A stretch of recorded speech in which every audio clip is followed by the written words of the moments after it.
Ready, Abs? Are you ready to drop the Hit it, beats? DJ. There was a song about it, The Foreshadow. Okay, this is Glenn Morrison and his love called Goodbye. Oh, this is the first verse. Yeah. We gotta get to the chorus. Yeah, we gotta get to the chorus. It's okay. Twitch, can we fast forward? Here it comes, here it comes. Starts to snow. In the streets of Mexico. It happened. So who's this is a Canadian artist, Glenn Morrison. This is Glenn Morrison and his love. Yeah, Canadian DJ producer is Glenn Morrison. Foreshadowing this story. Because you think you're nuts, so you can't say that's not gonna happen. Right. What's happened? It never snows in Mexico. Yeah, it happened. just did. Tash, what happened? Okay, listen. First of all, when you see the viz, you're thinking, holy cow, I can't believe there's that much ice in Mexico in summer. Let me put things in perspective here for you.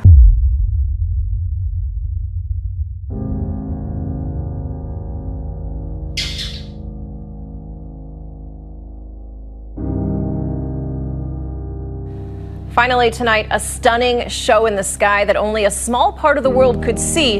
The hills and valley around us going dark. It's gotten so dark you can see stars. And it's cold. Temperatures have dropped a good 10 degrees in the last 20 minutes.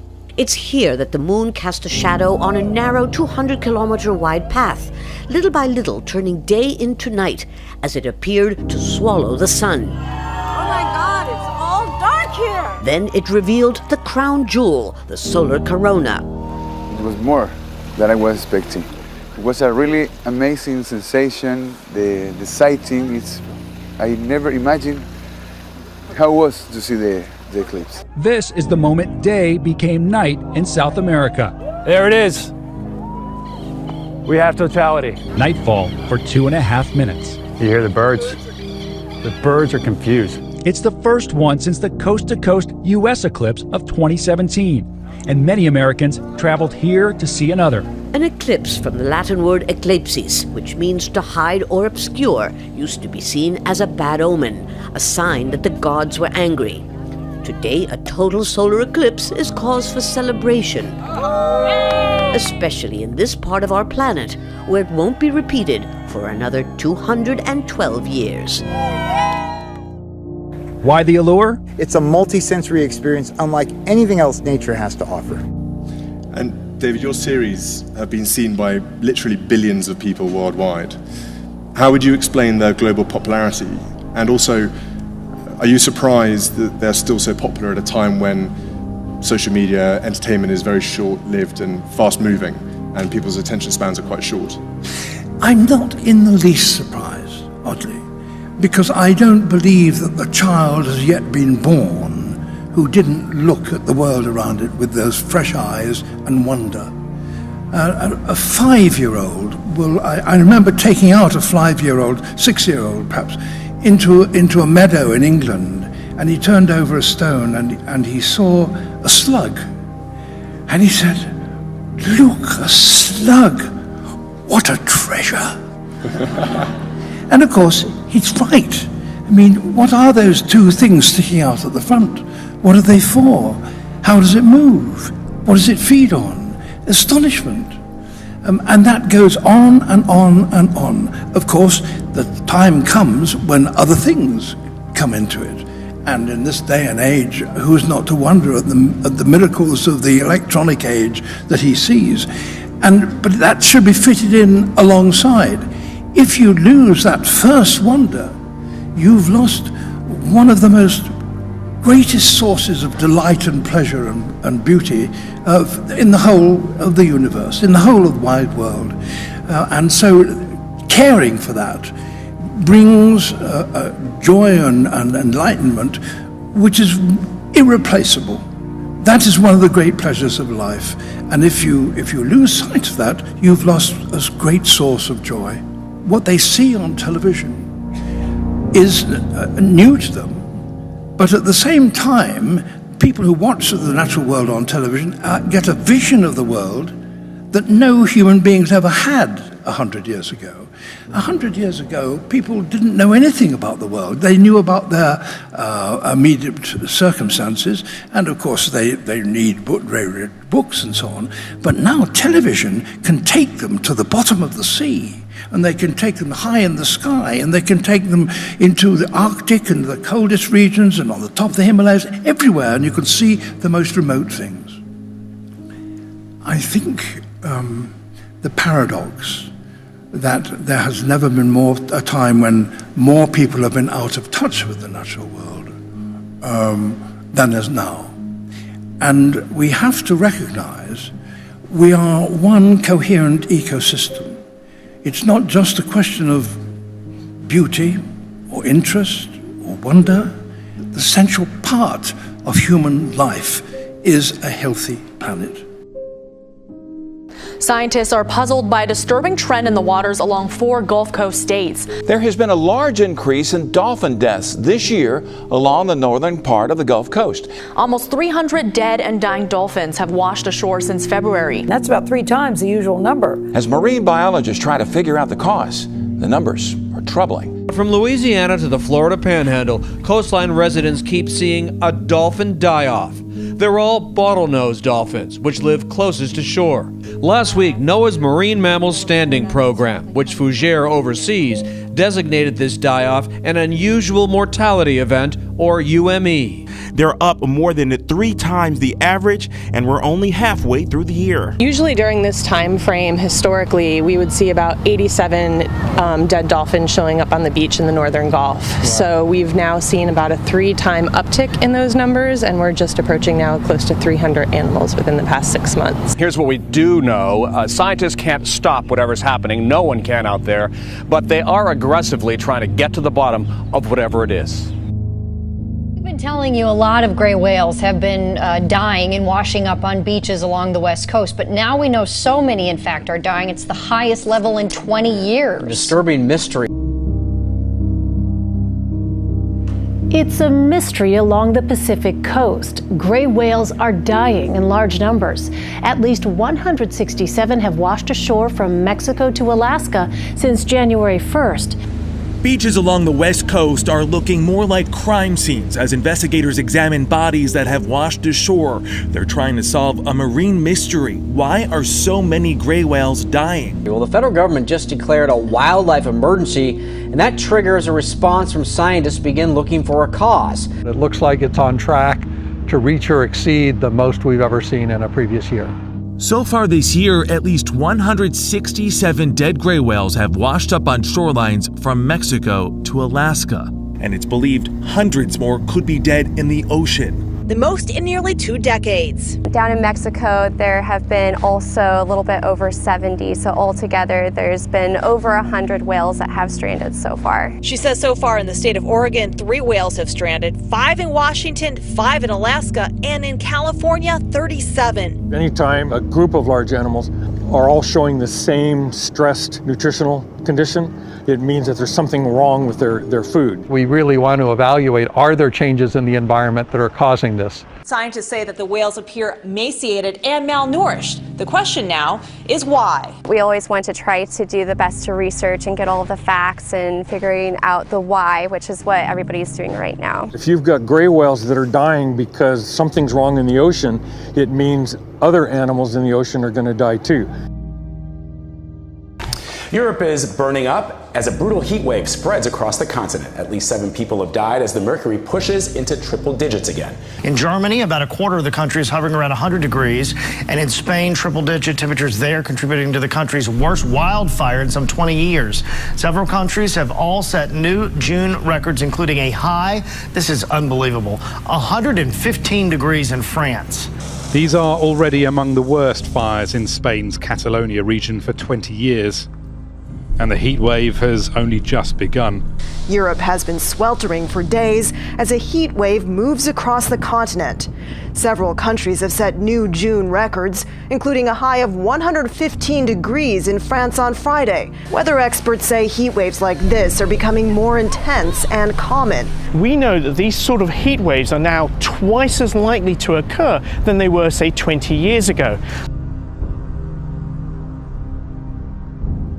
The World Meteorological Organization says this year is on track to be one of the hottest in history. People and animals across continental Europe are feeling the heat of unusually high June temperatures. those deadly records were broken again this week. And experts warn this heat wave could be evidence of a move into uncharted waters. A heat wave of this amplitude in June is exceptional. We've experienced this in the past already, but it wasn't this intense. The system spans from the UK to Italy to the Czech Republic.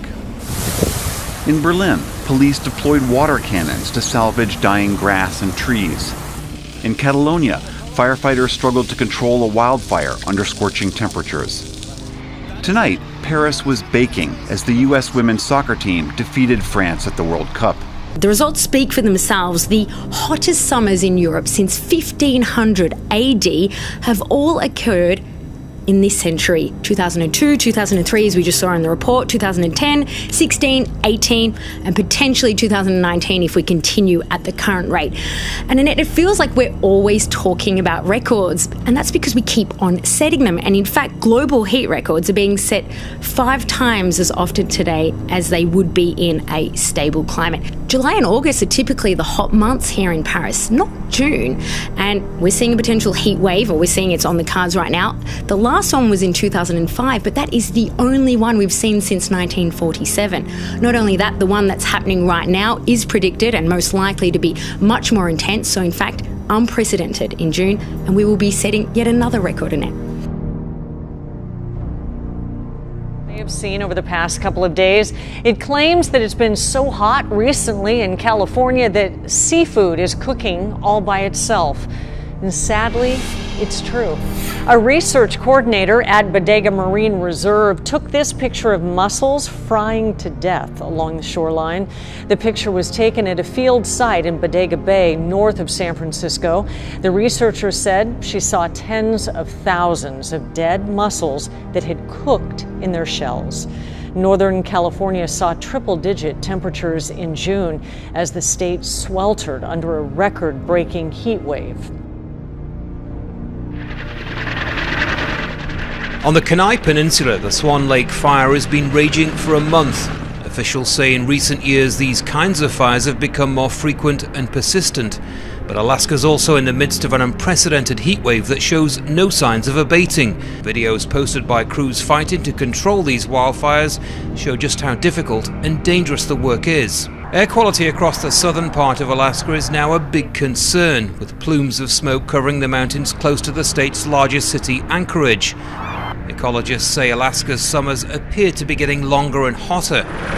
If that trend continues, shared resources could be stretched to breaking point. To their surprise, they rose Sunday to find their neighborhoods covered under nearly 2 meters of hailstones.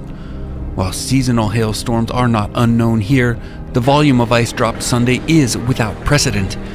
Well, you may have to check out this crazy video here out of Guadalajara, Mexico. This past weekend, it brought a shocking surprise. The Mexican city woke up Sunday morning to more than 3 feet of ice after a heavy hailstorm swept through the region. It shows a semi-truck wading through a sea of hail. It was a shocking surprise for the city, which has had a sweltering summer so far for the past few weeks. I was home and off over the weekend, and I saw some of the video on Twitter and was just blown away by the magnitude of the hail and how it had accumulated. Freak hailstorm in Guadalajara, Mexico.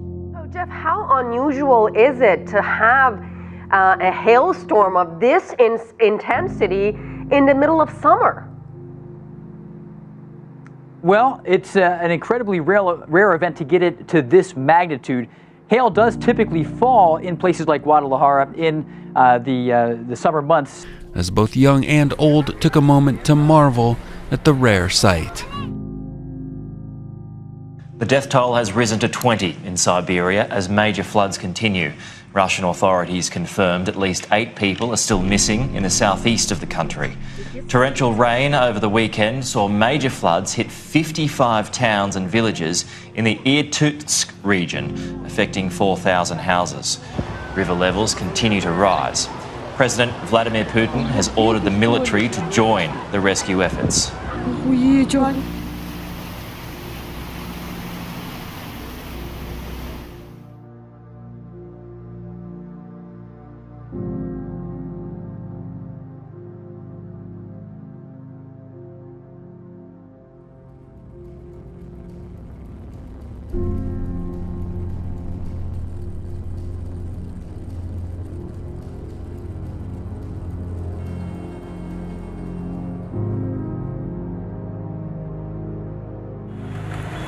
It's the heaviest rainfall people in Mumbai have seen in a single day in more than a decade.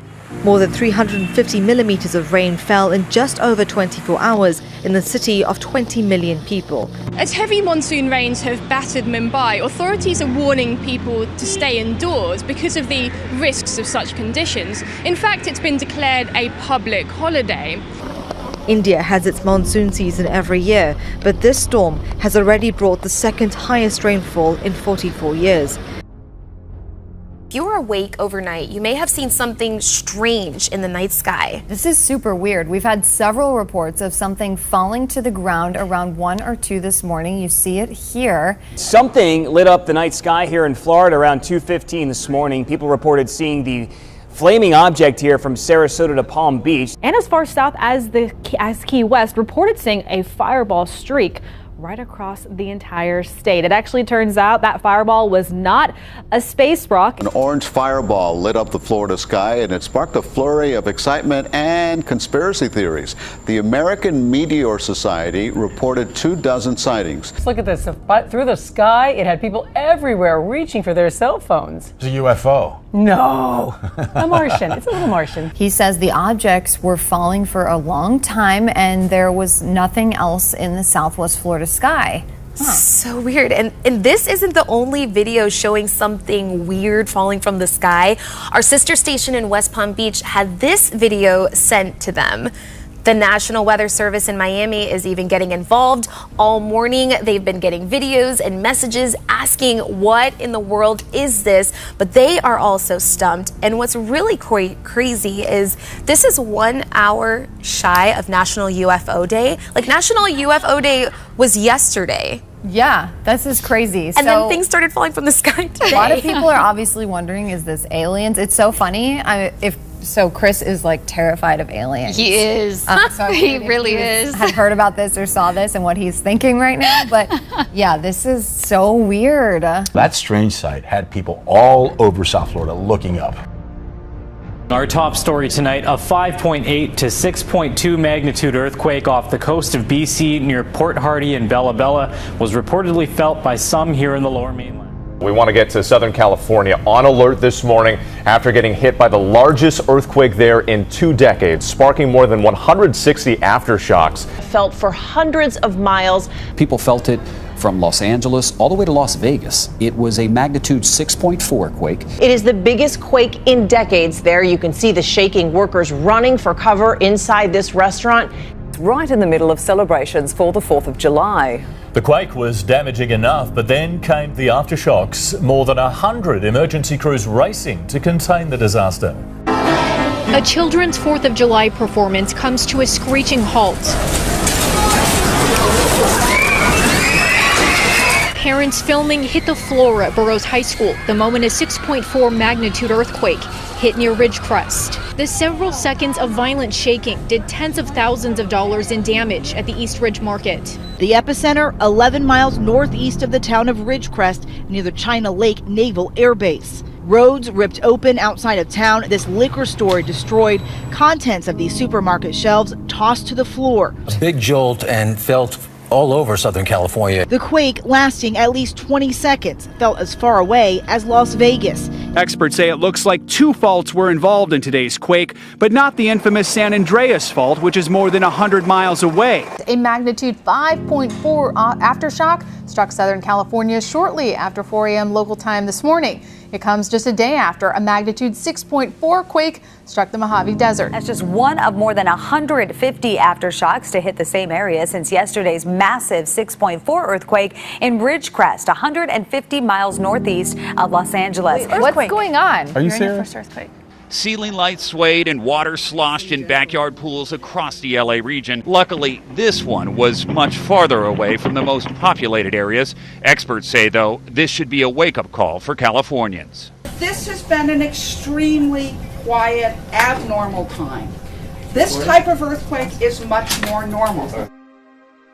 So put it in perspective for us. How bad, how big is it? Well, it's big enough to cause tremendous damage. The Northridge earthquake was at 6.7, just a little bit higher in magnitude, but it hit a populated area. You said we're long overdue? Long overdue. We're playing Russian roulette with Mother Nature. you realize that the last big earthquake to hit the LA segment of the San Andreas Fault was, get this, 1680. That's over 300 years ago. But the cycle time for breaks and earthquakes on the San Andreas Fault is 130 years. So we are way overdue. All right. Professor Kaku, thank you so much for that information.